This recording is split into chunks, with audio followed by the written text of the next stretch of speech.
Puji Tuhan. Shalom Bapak Ibu, saudaraku yang dikasihi Tuhan, dimanapun saudaraku berada. Salam sejahtera di dalam Tuhan kita, Tuhan Yesus Kristus selalu menyertai saudara semua. Saudara yang kekasih, sering kita yang memberi pesan pada kita agar jangan meniru kegagalan orang Israel. Saudara, Israel adalah bangsa pilihan. Kasih Tuhan itu dicurahkan secara melimpah dalam hidup mereka. Kalau boleh dikatakan, Israel itu mungkin satu-satunya bangsa kuno yang tetap eksis sampai hari ini dengan budayaan atau bahasa yang tidak banyak mengalami perubahan. Saudara, ada bangsa yang dianggap kuno tapi sudah mengalami perubahan yang sangat signifikan. Misalkan Mesir. Mesir dikatakan bangsa yang kuno, tapi Mesir yang sekarang ini sebenarnya sudah jauh berbeda dengan Mesir kuno pada zaman dulu. Kalau bangsa Israel tetap eksis sampai sekarang ini dan tetap terjaga seperti dulu, itu semua karena pemeliharaan Tuhan, karena Tuhan yang melindungi bangsa ini.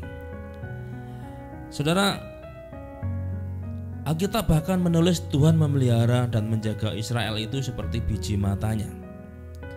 Ini menjadi bukti betapa Tuhan itu memperlakukan Israel khusus. Mungkin kita boleh berkata Israel adalah yang spesial di hadapan Tuhan. Dan sampai pun kita melihat buktinya bahwa Tuhan tetap bangsa sebagai bangsa yang atau sebagai milik yang spesial. Saudara, kalau bukan karena perlindungan Tuhan secara matematis, Israel itu sebenarnya bisa hancur ketika mereka baru merdeka. Pada saat mereka sedang merdeka baru beberapa hari, saudara, langsung terjadilah peperangan yang disebut dengan Perang Arab Israel. Dan secara matematis bahwa Perang Arab Israel itu sebenarnya tidak seimbang, baik segi pasukannya ataupun segi persenjataannya itu sebenarnya tidak seimbang. Israel dengan jumlah penduduk yang sangat sedikit harus bertahan, dan itu bukan melawan satu atau dua negara, tapi paling tidak ada 6 negara Arab yang menjadi koalisi dan menyerang Israel yang baru merdeka. Ibarat seorang bayi baru lahir langsung ditempatkan pada pertempuran. Maka kalau boleh saya katakan secara matematis, ya, kita ngomong secara matematis, maka secara matematis sebenarnya sangat mudah koalisi negara Arab itu mengalahkan Israel pada masa itu. Nah, fakta membuktikan, fakta mengungkap, sejarah memberikan pada kita satu bukti bahwa Israel bisa mengalahkan koalisi negara-negara Arab itu. Mereka bahkan merebut beberapa wilayah dan itu didiami sampai sekarang. Jadi ini jelas bahwa Tuhan itu tetap menjaga dan melindungi bangsa ini. Dan kalau kita merujuk ke belakang lebih jauh, sebenarnya semua juga sudah dinubuatkan oleh Tuhan. Tuhan telah memilih Israel secara khusus untuk menjadi miliknya. Dan Israel, bangsa ini akan hidup dalam kasih sayang Tuhan. Tuhan akan menjaganya secara khusus. Bahkan kalau ada bangsa lain yang mengganggu akan dihukumnya. Nah, saudara kasih Tuhan, mari kita lihat nubuatan ini dan pelajarannya bagi kita dalam hubungannya dengan kita di akhir zaman. Sebab kita di dalam Kristus adalah Israel rohani yang juga akan dilindungi dan disayangi oleh Tuhan, tapi juga akan didisiplin oleh Tuhan. Sebab kalau seperti Israel yang memberontak, maka Tuhan menghukum, mendisiplin. Kita juga demikian. Maka mari kita belajar dari sejarah Israel ini. Satu sisi mari kita belajar meyakinkan iman kita.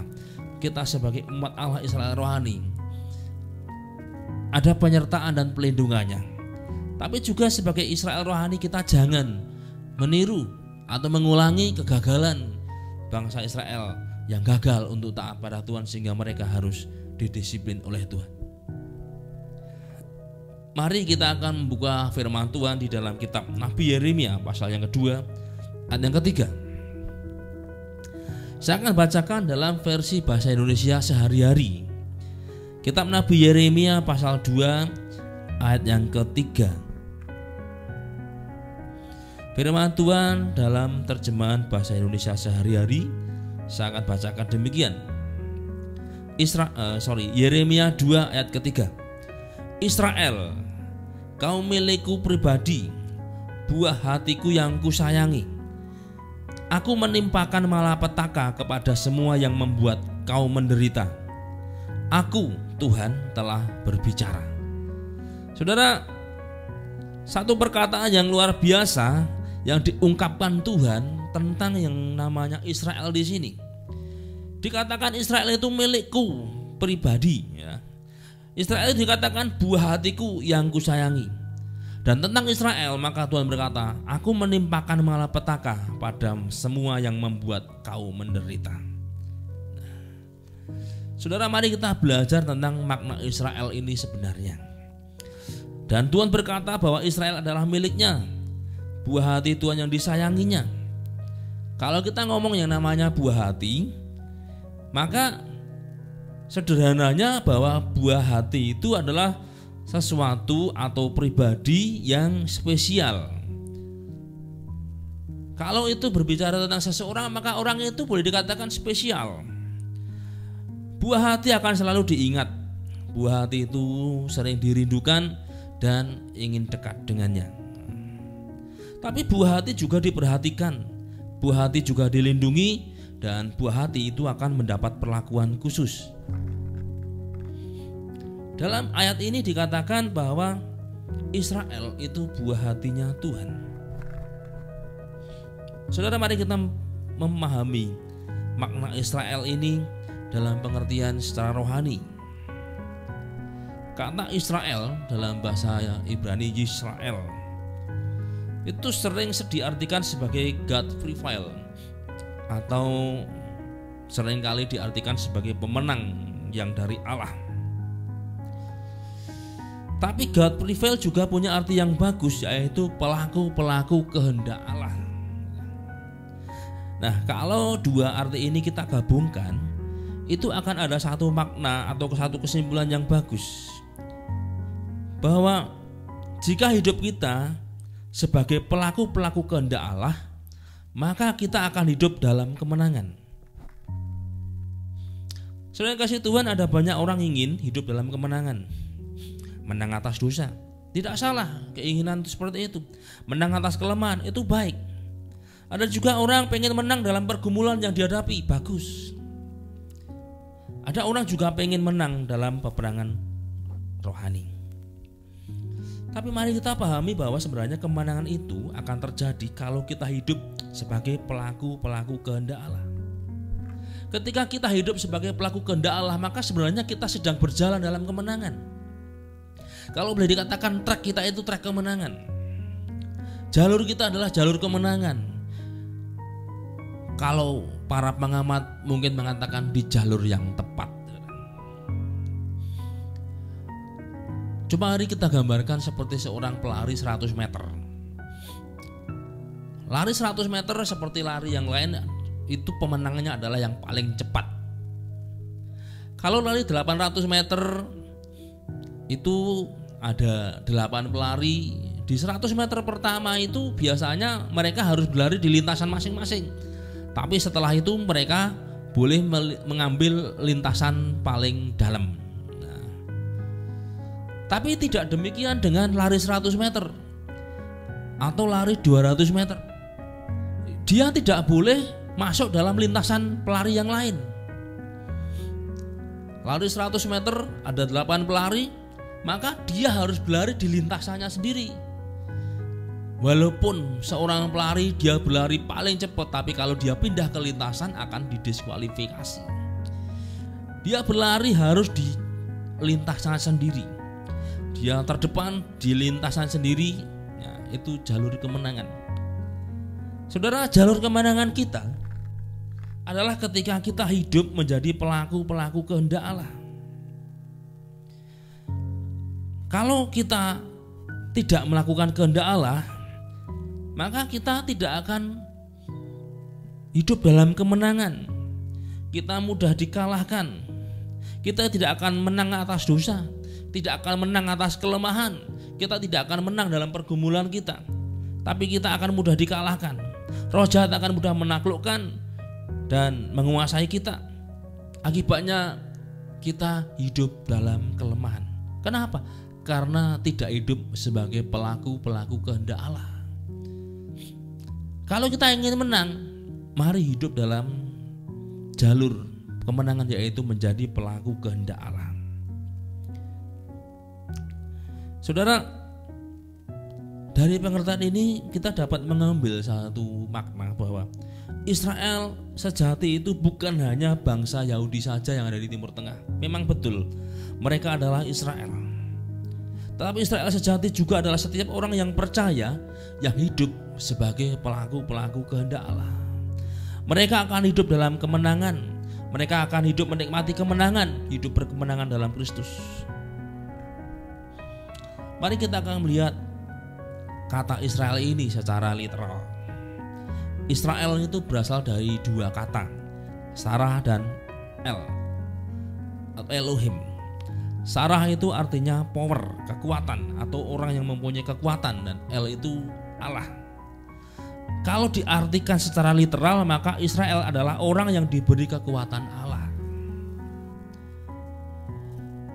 Saudara kasih Tuhan, Israel adalah orang yang hidupnya dalam kekuatan Tuhan, bukan mengandalkan kekuatannya sendiri. Mari kita melihat Israel secara jasmani ini. Israel adalah keturunan Abraham, lebih spesifik dia adalah Yakub. Sebab nama Yakub, nama Israel itu muncul ketika Yakub akan masuk ke tanah perjanjian. Dia takut bertemu dengan Esau dan kemudian namanya diganti oleh Tuhan.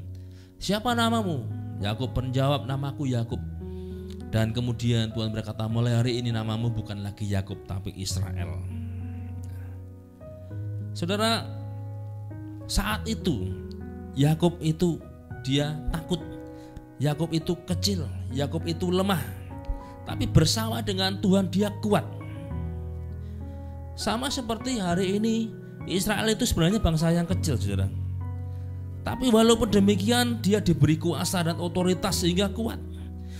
Israel yang bangsa kecil ini bisa mengalahkan bangsa-bangsa yang lain, walaupun bangsa yang lain punya pasukan lebih banyak. Kenapa? Karena di dalam mereka ada kekuatan Tuhan, ada kekuatan ilahi. Bukan hanya pada zaman modern ini, pada zaman dahulu, pada zaman Raja Yosafat misalkan, bagaimana mereka diserang oleh bangsa yang lain tapi mereka menang.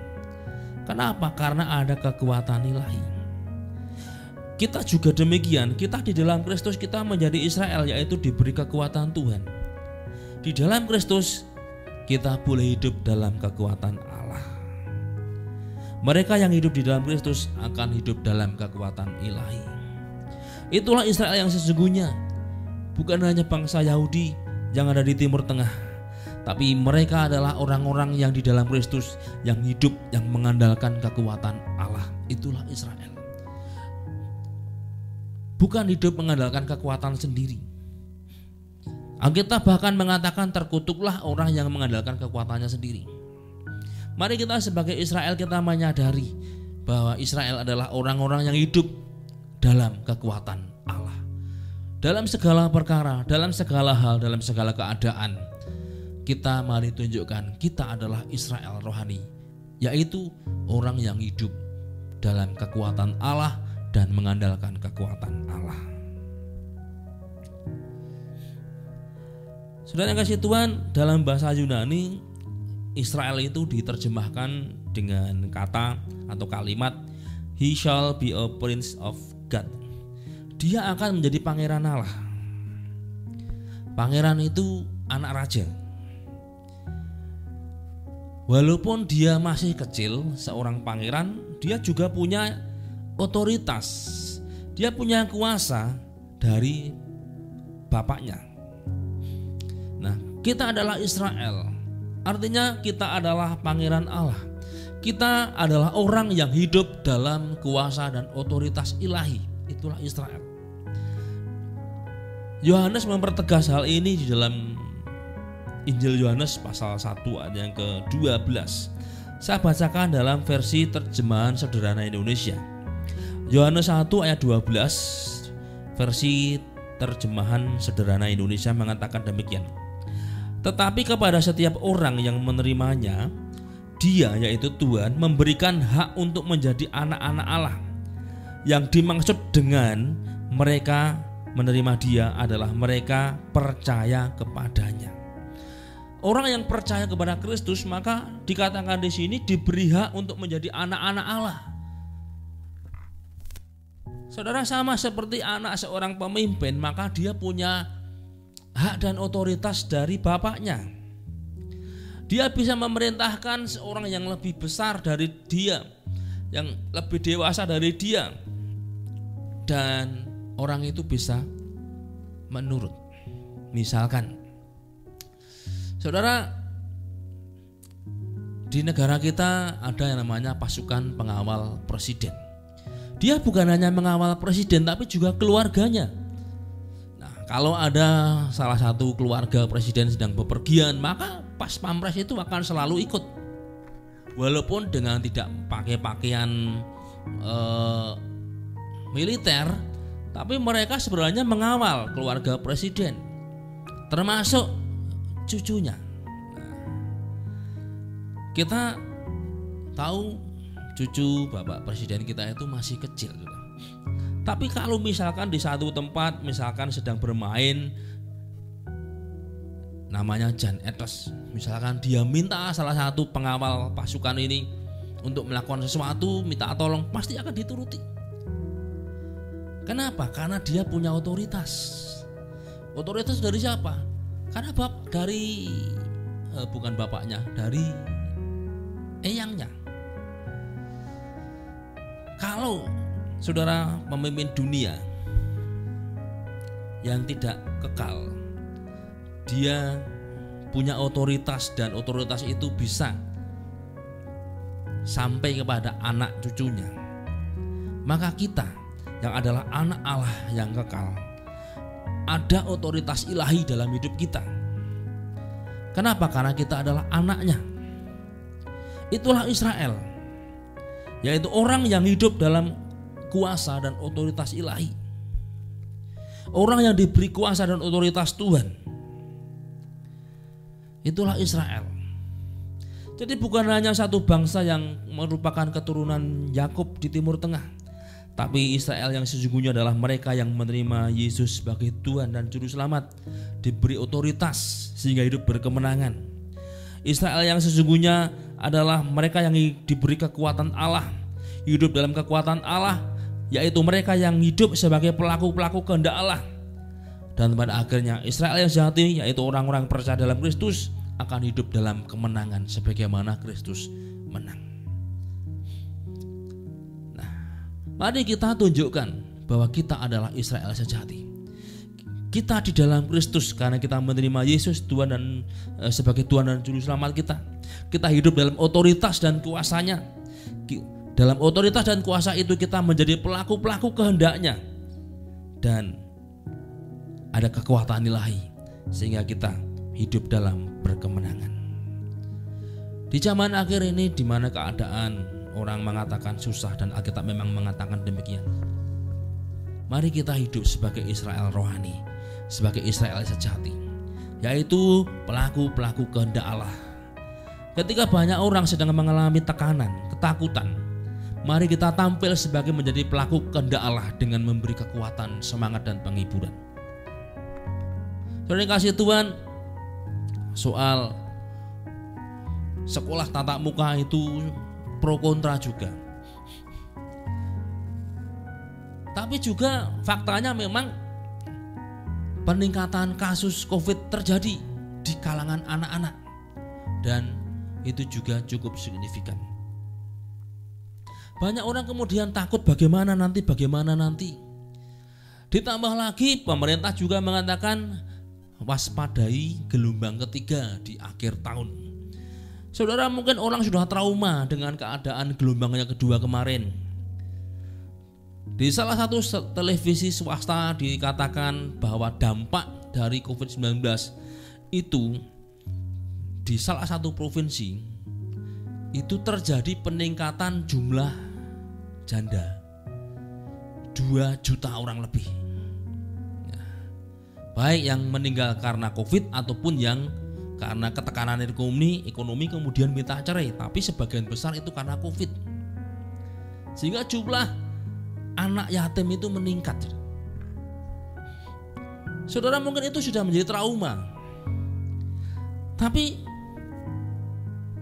pemerintah masih mengingatkan, berhati-hatilah.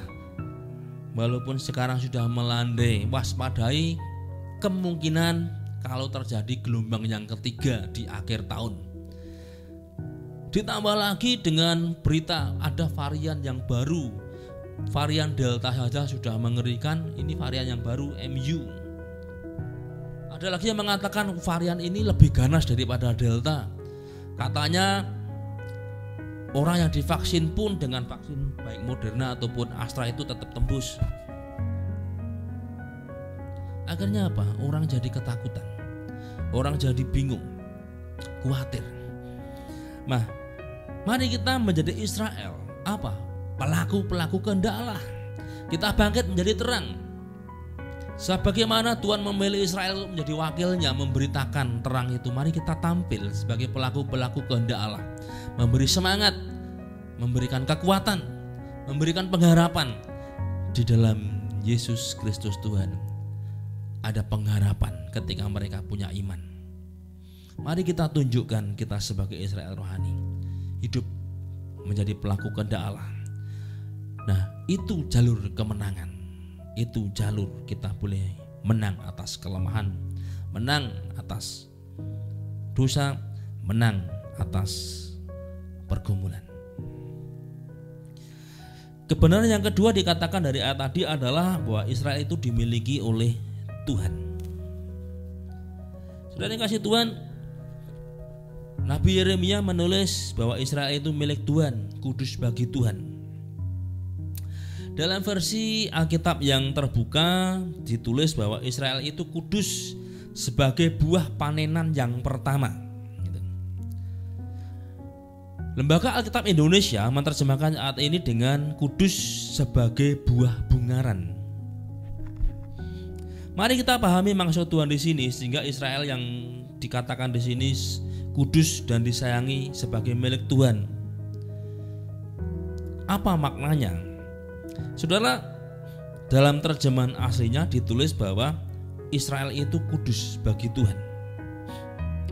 Kudus di sini dalam bahasa aslinya itu kodes.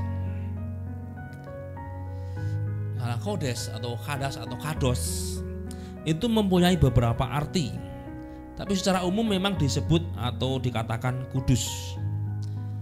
Kodes itu makna pertamanya sebenarnya dan umum itu suci, tanpa celah atau bersih. Mari kita memahami bahwa kita adalah Israel, yaitu umat yang sudah disucikan Tuhan, umat yang dibersihkan Tuhan dari segala celah. Dan harga penyucian itu adalah mahal. Dengan darahnya kita sudah dibersihkan dari segala dosa dengan darahnya. Maka Rasul Petrus mengatakan bukan dengan barang yang fana kita ditebus, kita dibeli, kita disucikan, tapi dengan darah yang mahal seperti darah anak domba yang tak bercacat celah. Harga penyucian kita, harga untuk membuat kita bersih kembali, itu bukan dengan sesuatu yang di dunia, bukan dengan anak domba yang di dunia, tapi anak domba Allah yang bernilai kekal. Biasanya orang membeli itu setimpal harga dan barangnya. Kalau orang Jawa mengatakan ono rupa ya ono rego, ono rego ono rupa. Sesuatu barang atau benda itu akan ditaksir kekuatannya, kebaikannya, maka nanti kemudian juga akan ada harganya.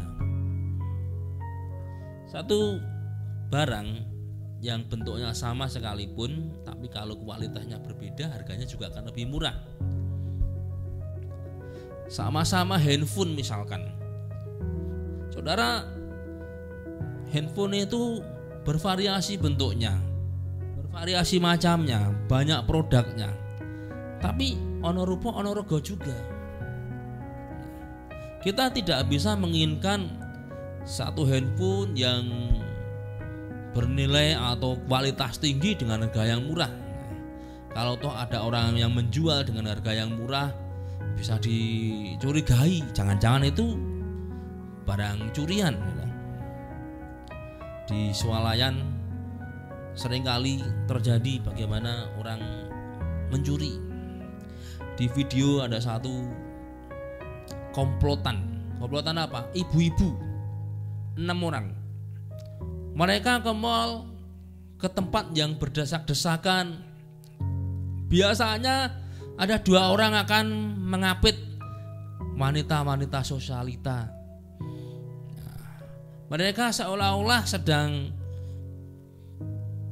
berinteraksi atau bertransaksi atau melihat-lihat barang, tapi sebenarnya juga salah satunya membuat targetnya itu tidak waspada. Mereka bisa mengambil barang-barang berharga termasuk handphone. Satu kali ada seorang ibu-ibu ditangkap karena dari rekaman video dia dapat dilihat sedang mencopet, dan kemudian dia ditangkap di rumah kos yang hanya satu ruangan. Rupanya di satu kos itu komplotan dia 6 orang. Akhirnya ditangkap semua. Sekali merengkuh dayung 2-3 puluh terlampaui. Dia dengan komplotannya bukan orang warga di situ. Dia dari tempat yang jauh, kos di situ. Pekerjaannya apa? Mencopet. Itu ibu-ibu. Mereka pakai pakaian khusus yang ya bisa krembiah gitu, sehingga kemasukan barang ke dalam bajunya itu nggak kelihatan. Ada satu barang yang dicopet itu handphone, dijual pada orang lain seharga 4,5 juta. Itu handphone kalau boleh dikatakan bodong, nggak ada casnya, nggak ada boxnya, itu pun masih laku 4,5 juta. Berarti itu barang yang bagus. Nah, saudara kasih Tuhan, kalau itu benar handphone itu lengkap, ada kartu garansi, ada boxnya, harganya mungkin bisa 10 jutaan mungkin. Nah, tapi karena tidak ada surat-suratnya, maka dijualnya nggak sampai setengah. Tapi dalam kondisi normal tentu akan mahal. Karena apa? Seperti istilah ono rego, ono rupo. Ketika kita diregani oleh Tuhan, itu saudara bukan dengan hal yang fana. Ketika kita diregani oleh Tuhan, itu dengan sesuatu yang amat sangat mahal, tak bisa dihitung dengan dunia sekalipun. Nah, ketika orang mungkin meregani kita atau menghargai kita dengan hal yang sepele, artinya kita disepelekan orang, mari kita sadari bahwa sebenarnya di hadapan Tuhan itu kita berharga mahal. Orang mau mengatakan kita kafir atau mungkin dikatakan yang tidak baik, dikatakan yang jelek-jelek, mari kita pahami sesungguhnya hakikat kita sesungguhnya bahwa harga kita itu sangat mahal. Yang diukur bukan dengan apa yang di dunia, tapi diukur dengan apa yang di dalam surga, yaitu Allah yang menjadi manusia, yaitu Kristus Yesus Tuhan. Itulah harga kita. Jadi harga kita itu bukan dunia, tapi harga kita adalah surga. Itulah kudus yang harus kita pahami, bahwa kita sudah disucikan, kita sudah dibersihkan dari segala celah, dan kita sudah dihargai dengan sangat mahal, yaitu Yesus Kristus Tuhan. Darah Yesus Kristus Tuhan, darah anak domba Allah, darah surgawi. Nah, di dalam Kristus tidak ada lagi yang namanya tuntutan karena kita sudah dibersihkan. Makna yang kedua, kodes itu juga punya arti didedikasikan untuk sesuatu. Kita adalah bangsa kudus, artinya kita sudah disucikan, tapi juga sebenarnya kita sudah ditetapkan untuk di mana hidup kita itu kita dedikasikan bagi Tuhan. Saudara kasih Tuhan, ketika kita masih berdosa, kita sudah dibeli, sudah dibersihkan Tuhan. Sekarang kita menjadi milik Tuhan. Kita punya majikan yang baru, yaitu Yesus Kristus Tuhan. Maka sudah sewajarnya kita itu mendedikasikan hidup kita bagi Tuhan. Maka sebagai bangsa yang kudus, mari kita sadari bahwa kita adalah milik Kristus. Harga untuk memiliki kita adalah darahnya sendiri. Karena kita sudah ditebus, dibeli dengan darahnya sendiri, mari kita dedikasikan. Mari kita menyadari kita adalah bangsa yang kudus, kados. Artinya satu angkatan, satu generasi yang hidupnya mendedikasikan semuanya bagi Tuhan. Itulah kita bangsa yang kudus, kita Israel. Kita adalah generasi yang mendedikasikan hidup kita untuk Tuhan. Saudara, di sini juga dikatakan kita ini di dalam Alkitab yang terbuka ditulis sebagai buah panenan yang pertama. Dalam bahasa aslinya ditulis sebagai buah bungaran. Di versi mudah dibaca ditulis buah pertama. Dalam bahasa aslinya buah bungaran di situ sebenarnya ditulis dengan kata reshit. Dan reshit itu punya makna artinya yang pertama. Saudara kasih Tuhan, makna yang dapat kita pelajari adalah bahwa kita itu seperti yang pertama yang dihasilkan. Jika itu adalah satu panenan, maka yang pertama atau yang sulung itu menjadi milik Tuhan. Maka seringkali disebut sebagai buah sulung. Bahkan Alkitab juga menulis bahwa semua anak sulung adalah milik Tuhan. Hewan yang lahir pertama juga milik Tuhan. Itu kudus bagi Tuhan. Jadi pada dasarnya mari kita pahami kita itu spesial bagi Tuhan. Kita menjadi milik Tuhan, yang pertama bagi Tuhan. Seperti buah sulung, bahwa itu harus didedikasikan untuk Tuhan. Buah sulung harus diserahkan pada Tuhan. Seseorang yang bekerja, ketika dia pertama kali bekerja, maka buah pertama dia serahkan pada Tuhan, karena dia menyadari bahwa itu memang miliknya Tuhan. Buah sulung. Nah, mari kita memahami bahwa hidup kita ini adalah buah sulung. Artinya apa? Kita ini harus kita mendedikasikan diri kita untuk Tuhan. Kita milik Tuhan. Kita itu dikatakan di sini reshit yang pertama. Segenap hidup kita mari kita serahkan pada Tuhan. Seperti seorang budak sudah ditebus, maka dia dimiliki oleh Tuhan. Mari kita menyadari sebagai milik Tuhan, maka kita dedikasikan hidup kita milik Tuhan. Seperti buah yang baru dihasilkan yang pertama, mari kita juga menyadari kita adalah sepenuhnya milik Tuhan. Nah, dari kebenaran ini, kalau kita menyadari bahwa kita adalah milik Tuhan, ya tentu kita akan dilindungi oleh Tuhan. Kita punya hewan piaraan, kita akan lindungi, kita akan pelihara. Demikian juga Tuhan sebagai miliknya, Tuhan akan memperhatikan kita secara khusus. Maka kalau kita menyadari kita diperhatikan Tuhan secara khusus, mari kita buang segala bentuk kekhawatiran, ketakutan. Sebab itu sama sekali tidak berguna. Sebagai Israel rohani, sebagai bangsa yang kudus, yang mendedikasikan hidupnya untuk Tuhan, hidup sebagai pelaku firman Tuhan, mari kita sadari di dalamnya akan ada perhatian khusus Tuhan bagi kita. Nah, kebenaran yang ketiga dikatakan juga bahwa Tuhan akan menghukum siapapun atau bangsa manapun yang melukai atau menghancurkan atau menyentuh Israel. Musuh dihancurkan. Akan ada hukuman bagi yang bertindak jahat pada milik Tuhan. Saudara, ini adalah wujud perlindungan Tuhan tadi. Kita sebagai Israel di akhir zaman, Israel sejati, maka kita diproteksi Tuhan begitu rupa. Kenapa? Karena kita adalah miliknya. Tapi mari kita pahami itu dalam koridor ketika kita masih sebagai bangsa yang kudus, ketika kita hidup sebagai bangsa yang kudus, yang mendedikasikan hidup kita bagi Tuhan. Tadi seperti Yosafat.